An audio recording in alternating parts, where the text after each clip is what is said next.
Idemoni TV. Matondo mingi na bino nyonso balandi ya mi de télévision. Lelo na présentation émission lelo Dan Mosengo comme toujours na technique ya émission Oyo Gloire Kiamwini ainsi que Beni Mafuta na montage ya émission Oyo.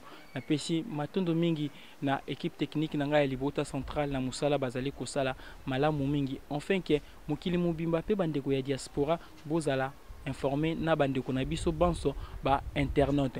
Toujours dans le souci de vous informer, na libino lisolo mususu ya lengi lelo kaka na émission Oyo ya analyse. Namboka Nabiso, permettez, on avait le président Mobutu qui a fait 32 ans de pouvoir. Le président Kabila a 18 ans, il y a eu des élections. Avec le président Kabila, on a eu des élections. Le président Kabila a gagné la première fois, a gagné la deuxième fois. Pour faire un peu de l'histoire, un peu de l'histoire, Bourre comme Boye, l'élection.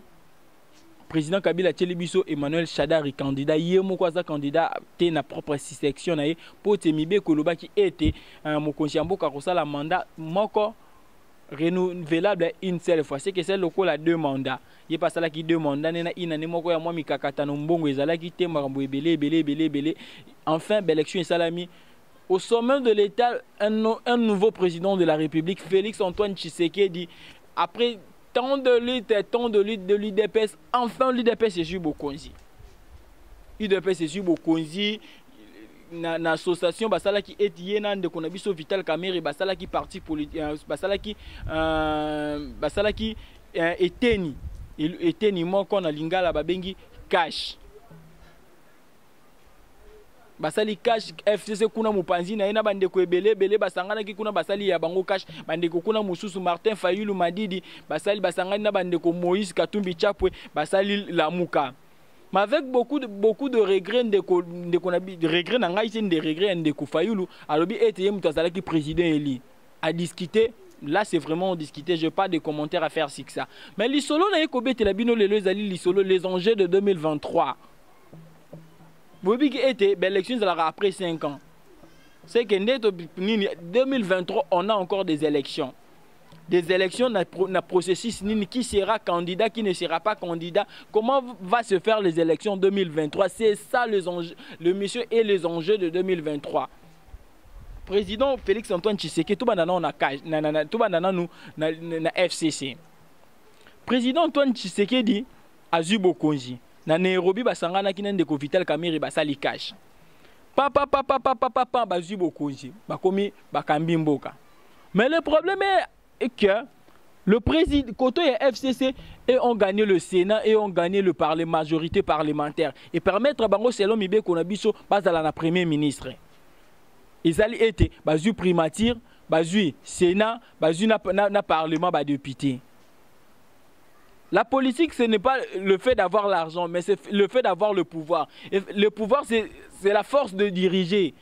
Mais c'est Kabila, hein, le sénateur Avi Kabila, avait eu le pouvoir, il y a ça pratiquement, pour ne pas dire qu'il était le tout puissant, parce qu'il n'y a qu'un seul tout puissant qui est le Dieu créateur. Il était vraiment puissant dans beaucoup, parce que Kabila avait tout. Il avait la présidence, il avait le Sénat, il avait la primature, il avait tout, il avait le cours et tribunal, il faut qu'on se le dise. Pour te dire combien de makambo le gars mboko ba weva ki te obo mais boué ki boué. Il dirigeait tellement tout que bourou. C'est ça, c'est pour cela on dit que Kabila avait le pouvoir. Il gérait ce pays parce que Kabila avait tout dans ses mains. Président Félix Antoine Tshisekedi, certes, président de la République, mais Biloro Moussou a été. Il ne gère pas tout. On va parler aussi de ça. Kabila en 2023. Sera-t-il lui-même candidat constitutionnellement? Non.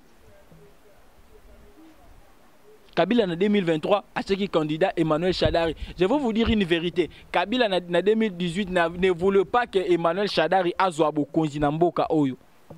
C'est déjà une vérité. Pourquoi? Kabila ne voulait même pas que Emmanuel Shadari azwa. Toke kana ndeko na biso toke na Angola, Eduardo président de la République, acheté successeur na ye. Successeur ne bota boyi maramba sala na simanango. A posé Marbébélé la famille politique il y a Eduardo. Est-ce que Kabila ne savait pas? Pourquoi il y a un Angolais Salamara avant Bango? Il le sait très bien. Emmanuel Shadar, il sera comment qui m'a que Emmanuel Shadar a une autorité, parce que famille politique, la famille politique, moro FCC, c'est que majorité parlementaire, il y a Kabila, il y a majorité Sénat, il y a primature, il y a Kabila, il y a d'abord directement Emmanuel Shadar, il y a pouvoir en asuka suka boyebi politique ezara dynamique te politique ezara stable et changera air nyoso la ngaz opportunité pour ça linga kangisa muninga lelo kutu faut qu'on se le dise vérité bi batebele ba moko Tshisekedi fa panza parlement Tshisekedi fa kangisa Kabila. Est-ce qu'il n'a pas la volonté de le faire? Peut-être il a la volonté de le faire, mais politiquement il n'a pas la capacité de le faire parce que Kabila gère tout sauf rien. Sauf rien, c'est trop dire, mais c'est trop dire c'est rien, mais Kabila gère encore dans ces pays.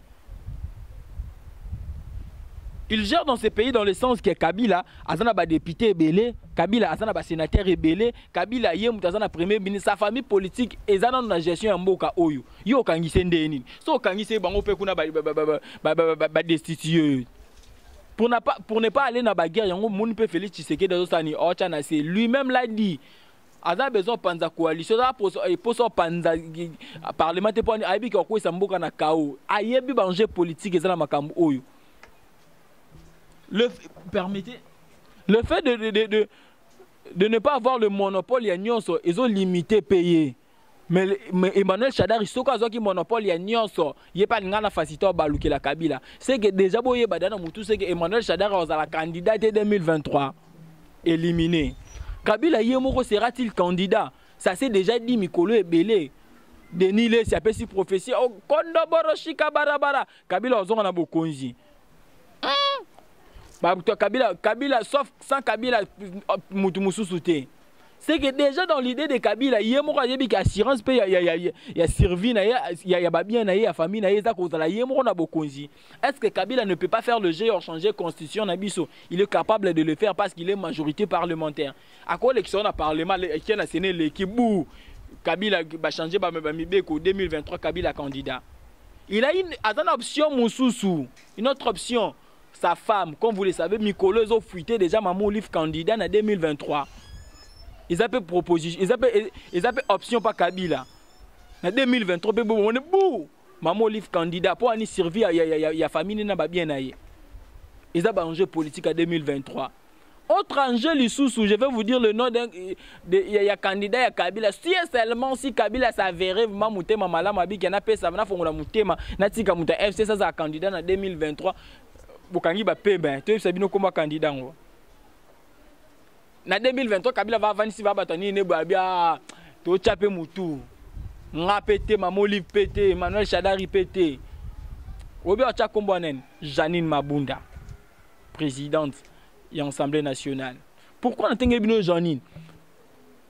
Tout Kabila d'abord a ba surprise so bo zelo bi mana gauche ou bi mana droite. Là, je tiens à saluer mon vieux Zakari Bababasou. Na lingala fasi bolina bimana gauche bimana droite. Là, ton dos de la biso no matata pono candidat biso no be matata pono. Oh, so matata pono te mutu boy. Bou Emmanuel Shadari. Mutu attend. Bota parcours quoi Shadari. Bota parcours à Shadari. Malembe bras droit. Bou candidat. Ce que bota pe Janine Mabunda parcours à Janine. Ministre portefeuille, ministre Yaboy, ministre bou. Il y a un Sénat. Femme forte, il y a FCC. En 2023, bouf, Janine Mabunda candidate. Pour Kabila, ça m'a boule. Ah, son atie moi si bolo banini ke na peso opportunité na moi si. Ça m'a boule. Si Kabila ne sera pas candidat, ça sera Maman Livre. Si ça ne sera pas Maman Livre, ça sera Janine Mabunda côté FCC bokanga makambo no ebisabino. Tout cas, timba ngoto ce qu'il y a cash, qu'on avait cash marameza yinda mabe. Quand on parle de cash, tout le monde a UDPS et on voit INC. Il y avait un abisso Vital Kamerhe, il est pacificateur jusqu'au bout. On ne m'attaque pas, on attaque le président de la République, l'homme de pièce sur pièce. Mbokoyo. Tout maintenant, il y a INC. INC n'est pas bon ministre, le président, il y a INC, il y a Vital Kamerhe. Vital Kamerhe a un boulot. Est-ce que Vital Kamerhe permettait aura vraiment l'amabilité bolingo ya kotika candidat mosusu na kata FC na INC a postulé na place na ye. Moi c'est que je ne pense pas. Pour tout mon ango déjà na MLC. Jean-Pierre Bemba outi makamne na ba CPI kuna F Bazaïba asali musala makasi na MLC na primatique ngai personnellement si moi j'étais Jean-Pierre Bemba na présidence il fallait atika F Bazaïba azala candidate ya MLC. Et luka biso ba parti politique ne se point comme ça ba roi so yo muto fonda parti politique na muto muso akoza candidate te ka yo ka muto foza président de la République. Tout le monde a un démocrate, qui a changé de tour. Pourquoi on a un biso te na MLC faut muta candidat à président faut Zara Jean-Pierre Bemba. Moi si c'était moi, si ça ne dépendait que de moi na MLC candidat à MLC F Bazaïba. Est-ce que Vital Kamerhe a changé les biso cartes, il y a un bolo comme un moutou moussou pas postulé. Moi je ne pense pas. Silence il y a Vital Kamerhe oh luka déjà maman na ba Robeta IDPS en 2023. Oh ça maman na argument et déstabiliser Félix Antoine Tshisekedi. Si ça s'avérait seulement que Vital Kamerhe a na bolo ko que yeka azas candidat en 2023 te. Azo luka ba la politique au moins politique wana. Ndé mabeti na vie zalaka. So muta sale lo mabe faut répondre. So sale muta lo mabe muta lo belo ta vanika ni otala yo. C'est quoi préparer le roi fond ndé mona Vital Kamerhe. Avanika ni ndo azo kineka ba cour de cassation na zo bunda ka luka bima. So sale ka bimika te na 2023 bo mona FINC o sale lo mo e ko bouger l'élection 2023. Koto la muka on aura une émission vraiment spéciale to ça la pour na la muka parce que la muka makambo eza minene na kata la muka bo mona la muka na. Boutibi film moi boya Jackie na Jet Li bandok entraîner moi à moi boy baba deux lions ne vivent pas sur une même montagne ce qu'on a la muka ba de belé Moïse Katumbi Chapwe Muzitu Martin Fayulu ils vont vivre sur colline moi sur une même montagne. Ils vont se dévorer. Tu rebelles l'histoire la muka peka awa. Quand IDPS hier et l'autre fois ça la ils ont réussi le mandat 2005 il y a 5 ans. Ils ont vraiment bilan catastrophique. Malgré la volonté de faire Yamokonzi Mboka na ba discours ya kitoko on ça les biso mais ba 2 ans ils ont un peu catastrophique malgré peu moi raison peu ya coronavirus au peu même tous les qui sont encore c'est que ba 3 ans tikali au faut Lucas Moussa Malam 3 ans coup de tikali 2 ans. Pour une année moko wana eza ya ba élection 2 ans de Osa Moussa la pour bimisela biso ba résultat malam au cas où que mandat eza échec ça va vraiment poser problème na IDPS sur oyo ça congolais sounine pour congolais da timbela politique biso tout au timbela politique oyo la biso constitution ah bah conseil biso bah genre le président de la République a violé la loi Théodore Ngoye non biso nyonso tout temps à constitution biso nyonso neto comme ba pénaliste biso tout comme ba constitutionnaliste biso tout yeba tout muto akota muninga te biso tout on tanga tout on lit tout on connaît tout. C'était ça un peu l'analyse de l'émission par rapport il y a les enjeux politiques il y a 2023 nous réserve plein de surprises. Je vous demande aussi de vous abonner pour vos surprises ya kitoko na kati ya chaîne Abino Mide TV. Par là, je tiens à remercier le boss de boss et l'excellence qui produit l'excellence Midemboni, mon chef, le king. Yaba chef nous on appelle Shombo Tebisiko Zali, coup de chapeau à toi na ba moyenyoso, oza kocha Angers, enfin qui Moussala et Salama Malam. C'était votre humble serviteur Dan Mosengo à la présentation, gloire Kiamouni à la technique, Benima Fouta, Libota centrale la technique, na peshi Binombo Teming Egyptien Mosengo mon petit frère propre de sang, na peshi Ombo te gloire Moko la Pulga. Coup de chapeau à toi. Nous voici arrivés à la fin de cette émission et abonnez-vous massivement.